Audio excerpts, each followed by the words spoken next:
Hello, everybody. Welcome to episode 12 of Mondayish on a Tuesday night for those that pay attention to when these things are recorded. Well, that's the beauty of this podcast and that kind of thing, Jim. It's whenever you get around to watching it. It could be a Friday, it could be a Monday, it could be whatever. Hello YouTube, hello Twitch chat, hello Spotify and podcast services. As always, it's lovely to see us. So thank you so much for tuning in and watching. And like, I don't know about you, Dave, but I feel like I haven't really been playing many games lately. I've been so busy, although I will say I did manage to finish Mass Effect 2 on stream last week. Like, I actually did an extra day. I streamed a bit on my Wednesday off to finish it off. And I got to say, I did not like it as much as I like Mass Effect 1. Interesting. No, interesting. Well, good that you finally finished it. You've been sort of plugging away at that one for a while. So very cool. And for people watching on stream, it's always nice to see something get finished. Not that anyone that knows me would know what that's like. I very much jump around a lot. I'm still waiting on Donkey Kong Bonanza, Dave. Yeah, it'll happen. I don't know. Maybe we'll do an end of year, like here are all the games I haven't finished. Yeah, I think it's going to be you'll get to it and you go, I have forgotten everything about this game. I need to start again. No, we just power through. Yeah. I have a lot of games. I have the platinum after like 7 years because I eventually got back around to picking it up and going, I am going to brute force my way through whatever I put it down on. But no, good. Mass Effect finished. So is the plan to go into Mass Effect 3? Or what's the eventually? I need to have a bit of a break. I need to cleanse my gaming palette, so to speak, just because like it was a lot more of a slog than Mass Effect 1 was. Like I didn't feel like I like the end sequence where you're giving your companions jobs, and I didn't realize till afterwards because I must have just lucked my way through picking who the right people for the job, so nobody died. Like apparently that is impressive. Yeah, like that does actually take a little bit of understanding. So nicely done. But yeah, well, so I did like that, but it did feel like a lot of the game felt very linear. Like it just felt like, here's the mission. This is the one path you can take to the mission, and that's it. And as soon as the mission was finished, it ended, and you're back on the Normandy. Whereas like Mass Effect 1, you got to a planet, and it was big and open, and you could explore it. And that's the mission planets. I'm not even talking about just the generic planets you can go down to in the Mako and do stuff like that. But even the Mako planets felt more alive than the other stuff in Mass Effect 2. So I wasn't feeling it as much. It wasn't as open.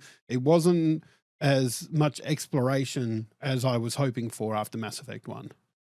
No, that's fair. And yeah, it probably sounds like taking a gap for 3 is probably a good move. And then you have to pick up Andromeda after, which got a lot of hate when it came out. But it's actually better than a lot of people treat it. It's not a perfect game by any means, and you will have a lot of the same issues with it. But it's worth checking out, especially if you like the Mass Effect franchise. One of those games that was so poorly received it basically killed a franchise for a decade. Oh yeah, which is a real shame. But no, that's good though. I haven't seen any other Mass Effect stuff since Andromeda. I don't think there hasn't been. I think there's been a comic that sort of answered some questions that Mass Effect Andromeda left.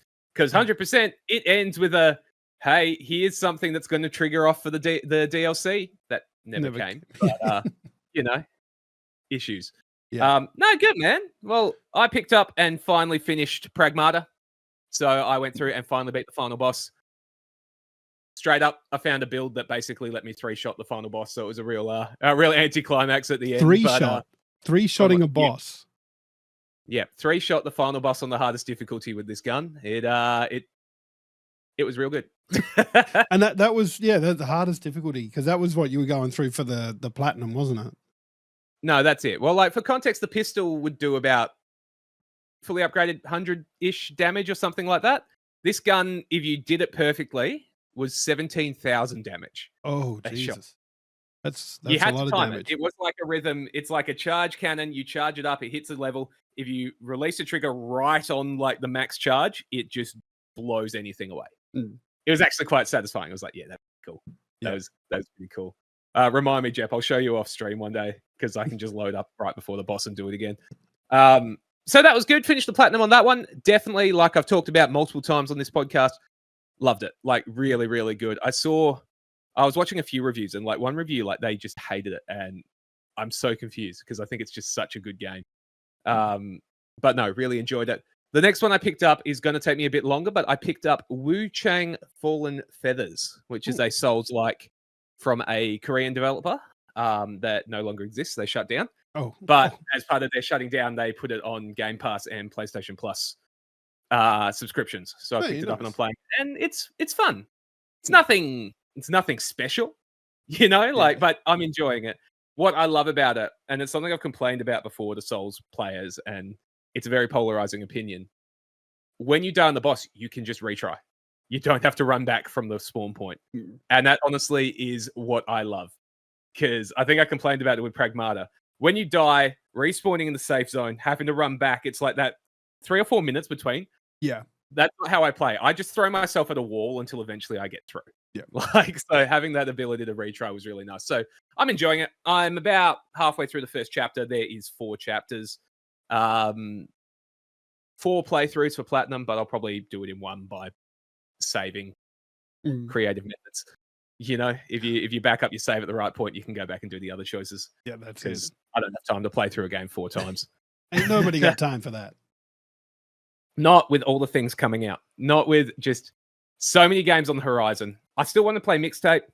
Mixtape came out this week. By all accounts, it is a really cool soundtrack. It looks like the music that I love, so I'm keen for that.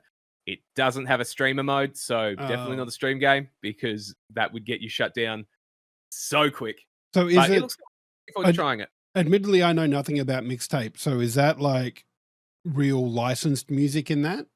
Yeah, it's like Smashing Pumpkins is one of the level songs and things like that. And the music, and basically the developer came out and said, these levels are designed to sync up with those songs specifically. We can't put other stuff in it. So I'll check it out. I'll report back in a few weeks, I'm sure, that I played it over a weekend. But that's the one. I've got 9 souls sitting in my hard drive at the moment to play, which is, people say, harder than Hollow Knight.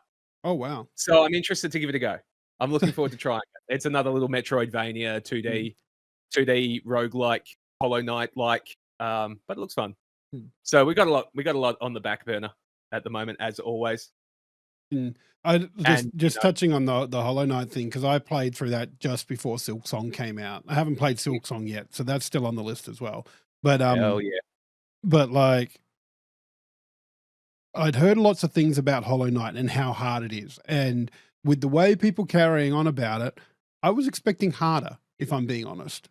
Like, not that they were easy, and the bosses definitely weren't easy, but like I was expecting something a little bit harder the way people carry on about the difficulty of Hollow Knight. Yeah. People build up the difficulty in games in general.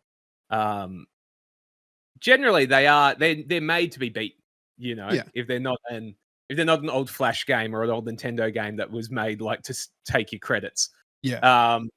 They are made to be beaten. And the 2D ones, you only have to dodge in 2 dimensions. Like it's one I'm looking forward to playing. Saros, the one from the Returnal team. That's 3 dimensions. That's where I struggle because suddenly there's things coming from behind, coming from above, and all that kind of stuff. It's just like, nah, this is brutal. And it's not for everyone. Like Jeppy says, Jeppy doesn't do boss fights, so a lot of the time the controller gets handed to me at that point. Yeah, and that was the thing. Like in Hollow Knight, all the bosses, like they had tells about what action they were going to do, and sometimes those tells were quicker than others, so you only got a little bit of time to react. But more often than not, what killed me in Hollow Knight was my own impatience. Like I'm going 100%. In, I'm going to get 3 hits in here instead of the normal 1 or 2, and that's what got me. Yeah, and it's the same in Souls and Elden Ring, all those kind of things. Like that guy has 2 hits left. Yeah, I'm going to go for the second hit. Whereas if I just hit him once, backed out, waited for the next window, you'll be fine. It's like Monster Hunter. Monster Hunter, I fall for it less. Like Yane's talking about Monster Hunter here as well, because you don't have a health bar. Because you don't have something telling you how close you are, you don't do that. You just have to chip away kind of thing. I think, and that was kind of nice with Hollow Knight for that as well. I'm fairly sure Hollow Knight doesn't have life bars all the way through. I know it does an early game. No, it doesn't. I don't remember seeing any even in the late game, but it has phases, so when you're getting through it. You're seeing progress. Yeah. Same as a Souls boss that has like a second phase or things like that. Like, you're like, cool, I am definitely progressing, but I don't know if I was very close. Though, Souls games, Wu Chang, Bloodborne, all those, they have health bars, and that's why I die half the time. As I go, he only needs one more hit. I can greed this, and then I die. Yep. But no, it's an interesting one on boss fights because, as you know, and this will sort of pivot into what we were going to talk about anyway. We've got Ocarina of Time remake coming. Remake, remaster, whatever you want to be. I wonder if the boss fights are going to be the same. Because, like, you've seen me play Ocarina of Time, chat's seen me play Ocarina of Time through randomizers and that. Generally, you can one-cycle a boss. Like, you can, if you do it right, you can just knock them down, hit them 4 times, and you're done. I wonder if they stay, like, possible to do that, or whether, like, it's, is it going to be just a 1-for-1 of the game, or is it going to be rebuilt? Yeah, I guess it depends on whether it's a remaster or a remake. Because they did the Twilight Princess and Wind Waker HD remasters on the Wii U, and like I don't remember Twilight Princess getting too much change other than there was, I think, the Cave of Ordeals. Sorry, what was that? It was pretty much a straight port, I think. And to answer your question, I don't think we have a time frame yet for Ocarina of Time. I think late this year was the last we heard. See, I didn't even like. And admittedly, I stay away from like rumors and all that sort of stuff because I like to be surprised on that stuff. Where's your journalistic drive, Tim? Tim. New host, Dave and Tim. Yeah. But yeah, like, because I like to be surprised on that sort of stuff. So until something officially gets announced, like I just ignore all that other stuff to go with it, and I'm quite happy to do it that way because, like, I feel the internet's ruined a lot of that surprise because there is just so much speculation about stuff, and so and they just speculate things to death, and then they go. Oh, and then they get disappointed when it's not what they speculated about. And I'm just going, I want no expectations. I'm just happy. Like, cause when after Breath of the Wild came out, I went down a very deep rabbit hole with Zelda YouTubers about theories and all sorts of stuff. And it was really cool. And admittedly, Tears of the Kingdom killed that. But like a lot of those channels are still going on about, Ocarina of Time remake and stuff like that. And I go, I just want to be surprised about it. Like, I don't. And honestly, I don't think there's too much that needs changing in Ocarina of Time. Now, I'm not saying it's a perfect game, but I'm saying that I honestly. Sorry? Like, it's very easy. It is a thing of its time. Like, if you upgrade the controls, I think it's going to be one that you definitely need to maybe do a little bit for, because otherwise people will just walk through that game very easily. Well, hopefully, maybe they'll release Master Quest in the same package. That would be cool. Yeah. That would be cool. I'd get around that. And look, talking about wanting surprise in that, I'll admit I'm part of the problem. I read all the gaming news. I look at all the leaks. I go into leaks forums and all that kind of thing because I like knowing what's going on, and I like knowing what's coming. And that's why our dynamic works so well. I can at least tell you when there's something going on that's worth looking at. Yeah, and speaking of that, so if you keep your ear to the ground with that sort of thing, did you even hear that this Starfox Direct was happening before it happened? No, absolutely not. It basically, I think, what was it, Monday morning last week, Thursday morning last week, whatever it was. Yeah, Thursday or Friday last week, I think it was. Basically, I just posted it in the Paw Parade Discord. If you're not in the Discord, come hang out. We have a Mondayish section where you can chat with us. I basically posted, hey, Nintendo's just said that there's a Starfox Direct in 20 minutes. Like, they just dropped it out of nowhere. There was a rumor of a Starfox thing in the works. no real concrete evidence. It was by the same person that had leaked Ocarina of Time remake. So that was one where we were sort of like, okay, Ocarina of Time remake is real. That means we're getting something Star Fox. Was it what we expected? Probably not. But thank you, Jeffy. Yeah. Yeah, look, it's gonna say I started watching that, and the way they introduced it, I really thought that they were announcing a Star Fox movie. I get around that though. I quite enjoyed the Star Fox cameo in the movie. I think did we're far too, enough. but if they're gonna do it, they need to do it with the art style from the movie that they use just for the Star Fox stuff. Like, I don't want the 3D generated stuff. I want that anime style art style. No, 100%. Well, I still say the Legend of Zelda movie should have been animated as well. But sorry, I can't help it. Every time someone says animated Legend of Zelda, my brain just goes, "Well, excuse me, princess." Yeah, I know it doesn't have a good, but neither the Super Mario Super Show was just as bad, which it was attached to. You know, I've shown chat multiple times that do the Mario from the credits of that. It's such a good song. See, but no, you know that Mario rap. Like, I remember there was one. It was a Super Mario Land rap, and I remember getting the CD out of a like a cereal packet when I was a kid, and it wasn't the Super Mario Show rap. It was something different, and I loved it as a kid. Like, it was one of those ones that came with the karaoke track on it too. My parents hated that CD with a passion. But I love that. Yeah, man. Do you remember CDs in cereal boxes? Like, that's how I got Age of Empires. I think that's how everybody got Age of Empires. Nobody actually bought that game. Amazing. Box of Nutrigrain, man. It was brilliant. But no, what did you think of the Starfox Direct? Okay.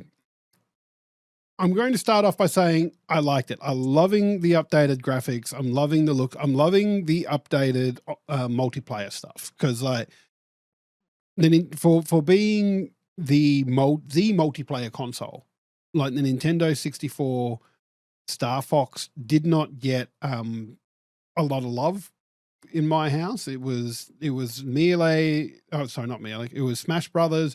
It was Mario Kart and GoldenEye.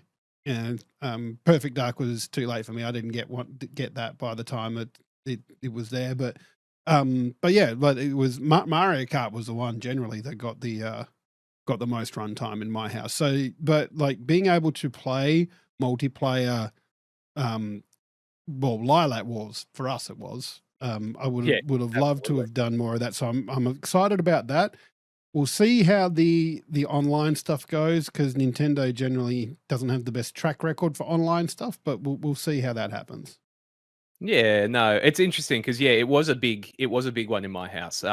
We were very excited when we unlocked. You could unlock the tank, the Landmaster for multiplayer as well, and that was a really cool thing when you got that. So you had some people flying around in the R-wings, and then some people on tanks and stuff fighting each other. But we were very much a big multiplayer house, so we sort of jumped through all of those Nintendo games. Yeah. What was the submarine called again? Because the tank was the Landmaster. Landmaster, R-wing, and I can't even remember the submarine. No. But I get being excited and sort of looking at it and going, cool, it's Lylat Wars, it's Star Fox 64. I love that. I was kind of hoping for a new Star Fox Adventures. That game is a fever dream. It probably made half the furries that are on the internet from that generation. I expect I know the answer to this question, but you do know the development story of Star Fox Adventures, don't you? I don't. No. So, Star Fox Adventures started off as a game called Dinosaur Planet. Nothing to do with Star Fox at all. And that's why the dinosaurs feature so heavily in it. And then at some point, mid to late development cycle of this game, they went, this is cool, we're going to make it a Star Fox game now.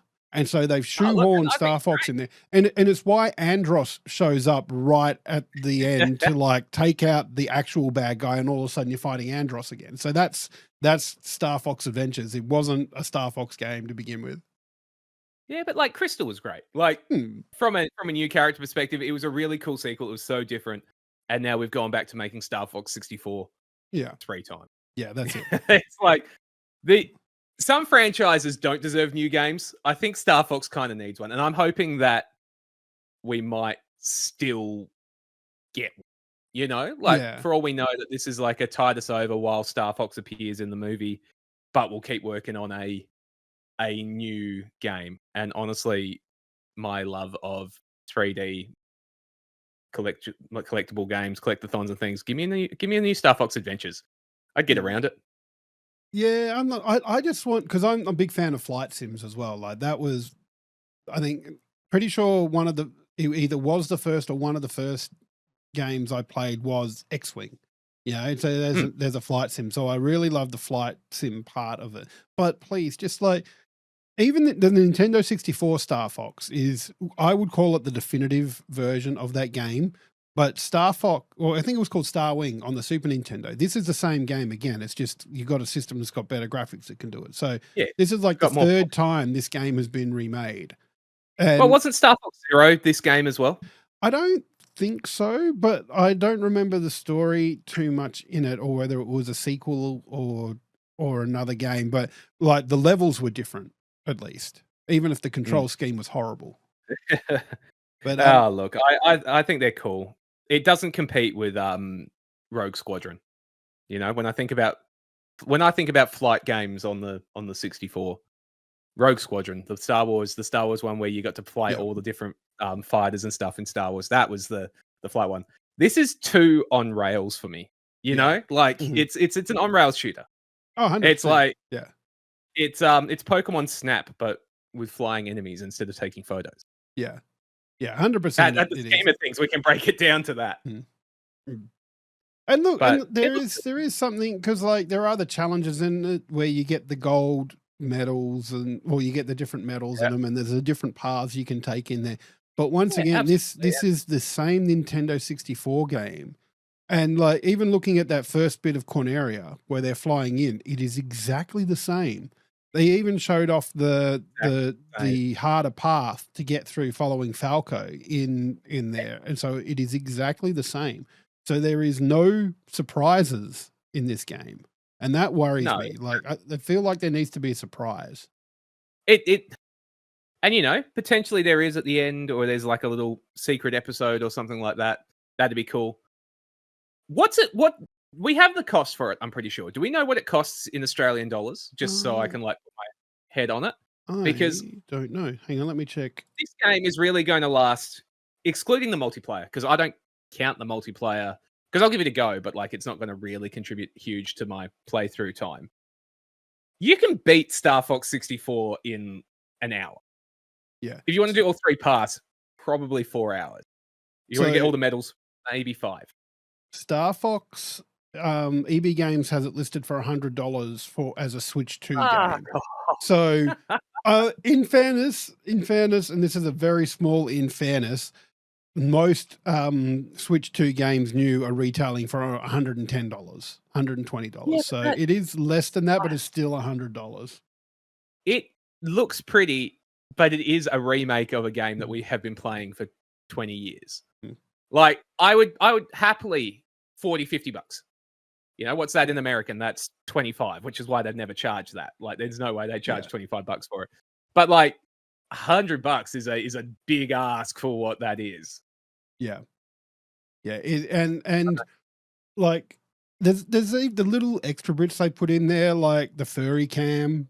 I don't know if you remember that from the freaking. And look, I like that idea, but I'm just like, you're turning everybody into VTubers, which there's nothing wrong with that if you like that, but like that's not Nintendo a feature of the game. Man. Yeah, Nintendo knows their audience. Yeah, yeah. So Jeppy, there is. So Jeppy, just to clarify the furry cam. So with the Switch 2's camera, you can actually have like an avatar over that overlay over that camera that turns you into like Fox or Falco or stuff like that. So it's a furry cam. Turns you into a furry. Yeah. It's a VTuber model. Like it is actually impressive from a technology perspective. Don't know whether you needed to chuck it in on the Direct, really. No. Also, like the character designs, like they look good, but like Slippy is a little bit too damp or Yeah. gooey, and Fox is fat. Like, is Fox Yeah. fat or is it Fox is me? fat. Like, he He's definitely 100% fat. Like, why? Like, you've just 3D modeled him for the Mario movie. Why aren't we using that model? he's like he's so chunky. Like, he looks like a fox in winter. You know how they like puff up and all that kind I love that more than one person in chat has just yelled at me for body shaming Fox. Mm. He needs, He- and I think it comes back like all his other character designs have a scarf or something around his neck. Mm. Like he just needed something to break the shape a little bit. Yeah. But yeah, it's like it looks pretty. The water looks pretty. I will play it. I know I will, but it's not $100 worth. Nah. Like for a game that I've beaten. I used to sit down and beat the game like 5 or 6 times as a kid. Like because you just sit down and you could just beat it, then run it back and beat it again and beat it again and beat it again. Like it's yeah, no, it's not $100. I'm That's a shock to me. I didn't realize how much they were charging for that. part of me kind of hopes that once you run through the normal game, that you'll be able to play as James McCloud and do a similar sort of thing with James McCloud. And the last mission is just like the end of Halo Reach. I don't know if you ever played that, Dave, but the end of Halo Reach, because it was Bungie's last Halo game.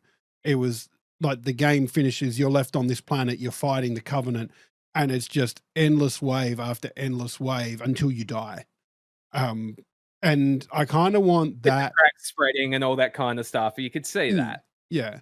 And I kind of want that with James McCloud. Like you get to play through a new set of planets to Venom to get to Andros, and then Pigma betrays you and everything just goes sideways. Yeah, and all that kind of stuff. Like I get that.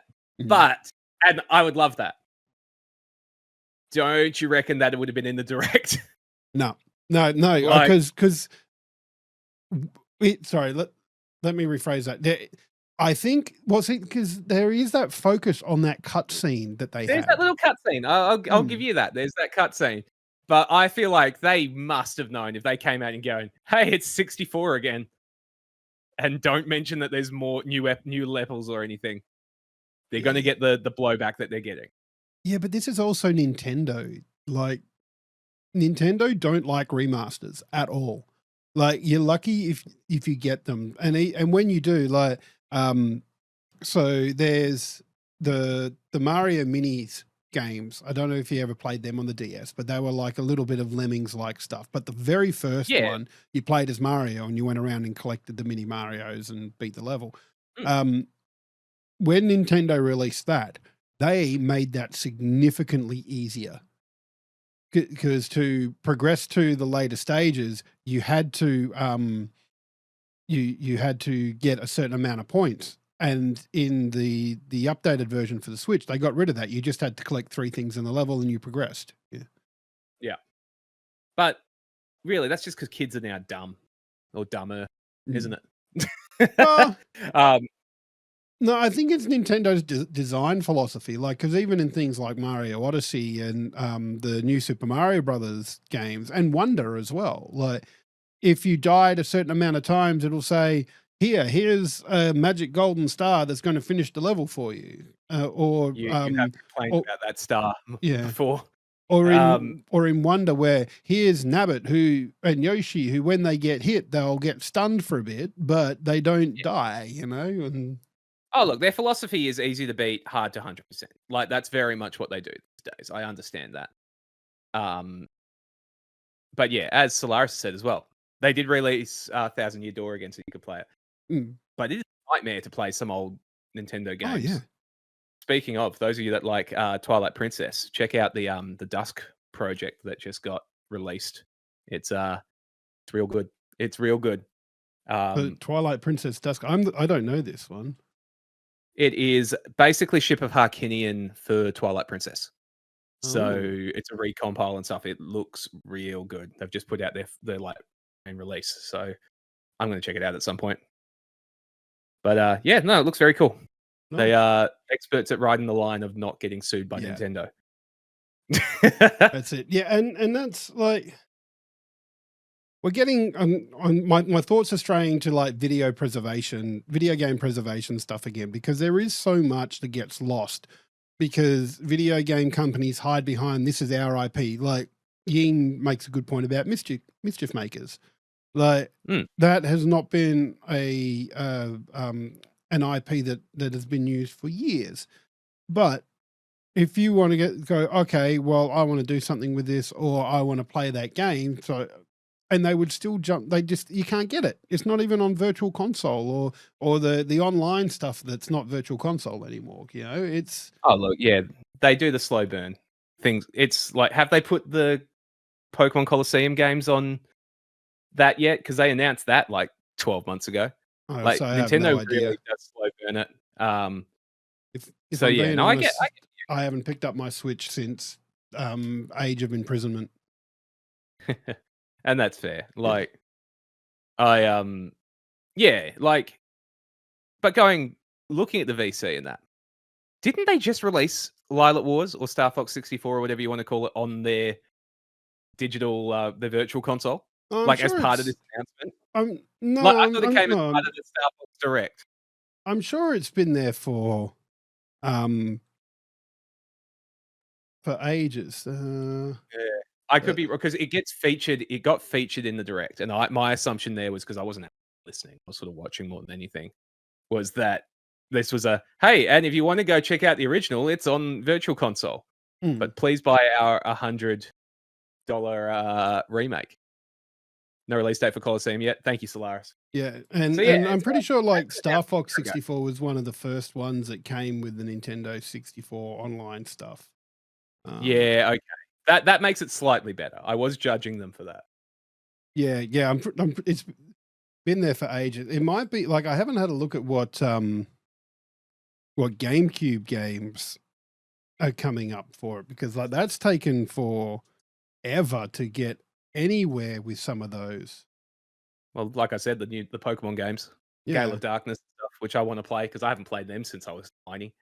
So I do want to go back and play those, for instance, and I'm waiting for them to drop on that so I can play it officially. Yeah. The official Nintendo website has Wind Waker, Mario Smash Football, Wario World, F-Zero GX, Chibi Robo, one of the Fire Emblem games, Soul Calibur 2, which is the one that had Link in it, I think. Luigi's Mansion, and Pokemon XD Gale of Darkness as released already. And upcoming games, Mario Sunshine and Pokemon Coliseum, but no dates next to those. No, Sunshine. God, that's a good one. Yeah. I really enjoy Sunshine.